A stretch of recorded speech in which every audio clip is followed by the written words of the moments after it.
જૂનાગઢમાં બદલો લેવા હુમલો કરીને દેવાયત ખવડ ફરાર છે.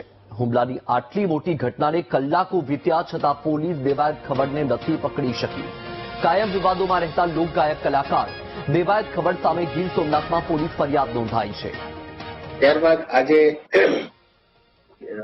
ફોર્ચ્યુનર ગાડી છે એનો ચાલક ગાડીમાંથી ઉતરેલો અને એણે બુકાની બાંધેલી હતી. એ બુકાની ઉતરી ગઈ તે વખતે ધ્રુવરાજસિંહ એ વ્યક્તિને ઓળખી ગયા કે આ વ્યક્તિ દેવાયત ખાવડ છે અને એની સાથે બંને ગાડીમાંથી આશરે 12 થી 15 જણા દુકાની બાંધેલા હતા. તમામ ઉતર્યા અને બધા લોખંડના પાઇપ વડે આ ધ્રુવરાજસિંહને શરીરે આડેધડ માર માર્યો. તેમજ તેની ગાડી હતી એને પણ એમણે તોડી નાખ્યું, નુકસાન કર્યું. ત્યારબાદ આ જે ધ્રુવરાજસિંહ પાસે એક એને ગળામાં સોનાનો ચેન અને લોકેટ એ પણ એમણે ઝૂંટવી લીધું. તેમજ ગાડીમાં 42,000 રૂપિયા રોકડા હતા એ પણ એમણે ઝૂંટવી લીધા. તેમજ આ જે બનાવ એની સાથે બન્યો એની ફરિયાદ ન કરે એના માટે એને ધમકી આપી અને રિવોલ્વર બતાવી અને જામથી મારવાની ધમકી આપી. ત્યારબાદ આ તમામ આરોપીઓ પોતાની બંને ગાડીમાં ત્યાંથી જતા રહ્યા હતા. આ ઘટનાની જાણ થતા સ્થાનિક પોલીસ અને અધિકારી તમામ ત્યાં ઘટના સ્થળે પહોંચી ગયા અને આ જે વિક્ટીમ છે ધ્રુવરાજસિંહ પોતે સારવાર માટે એમને હોસ્પિટલ ખાતે લઈ ગઈ અને તેઓની ફરિયાદ સ્થાનિક પોલીસે જૂનાગઢ ખાતે એમની સારવાર દરમિયાન લઈ અને દાખલ કરવામાં આવી છે.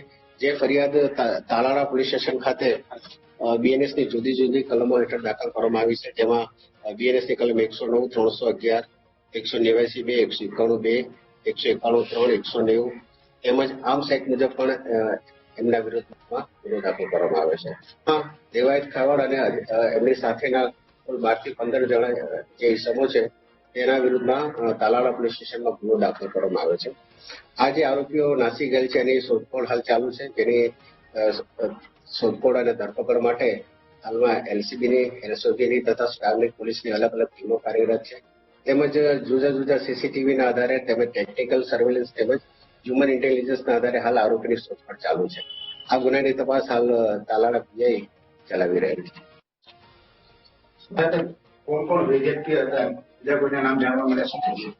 હાલમાં અમારી પાસે પ્રાઇમરી અમુક નામ આવ્યા છે પણ એ બાબતે હાલમાં હજી તપાસ ચાલુ છે.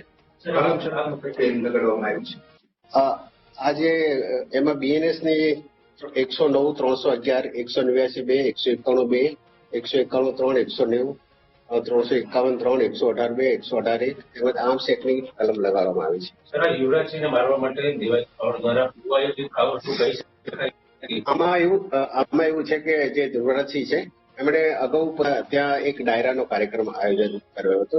એ ડાયરાના કાર્યક્રમમાં આ દેવાયત ખાવડને આવવાનું હતું પણ કોઈ કારણોસર તે ત્યાં ગયેલ નહીં અને એના જે 8 લાખ રૂપિયા એમણે અગાઉ અને એ બાબતે એમને અગાઉ બોલાચાલીને માથાકૂટ થઈ તેમ રાખ્યું હતું અને આ ધ્રુવરાજસિંહ હાલ અહીંયા સાસણમાં પોતે આવ્યા છે.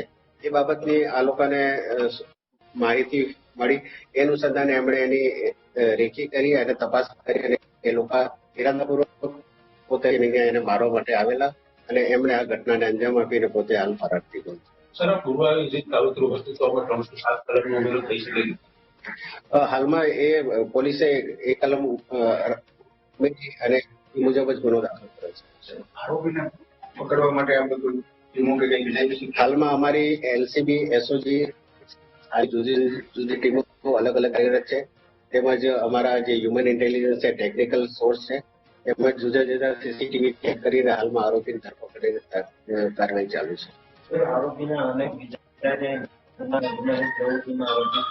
હાલમાં જે આ દેવાયત ખાવડ છે એના વિરુદ્ધ રાજકોટમાં એક ગુનો દાખલ થયેલો છે એવી રીતે હાલ સામે આવી છે.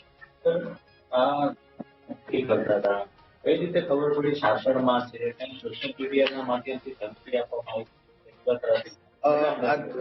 ધ્રુવરાજસિંહ છે એને પોતાના સોશિયલ મીડિયા પર એને એકાઉન્ટમાં એક મેસેજ આવેલો કે આ બાજુ આવવામાં ધ્યાન રાખજો, તમને ખાવડ અડી જશે. એ ટાઈપની એક એને પોસ્ટ આવી હતી. એના ઉપરથી એને લાગ્યું કે રેકી થઈ રહી છે. હાલ એના પાછળ માણસ આવવા લાગેલા છે.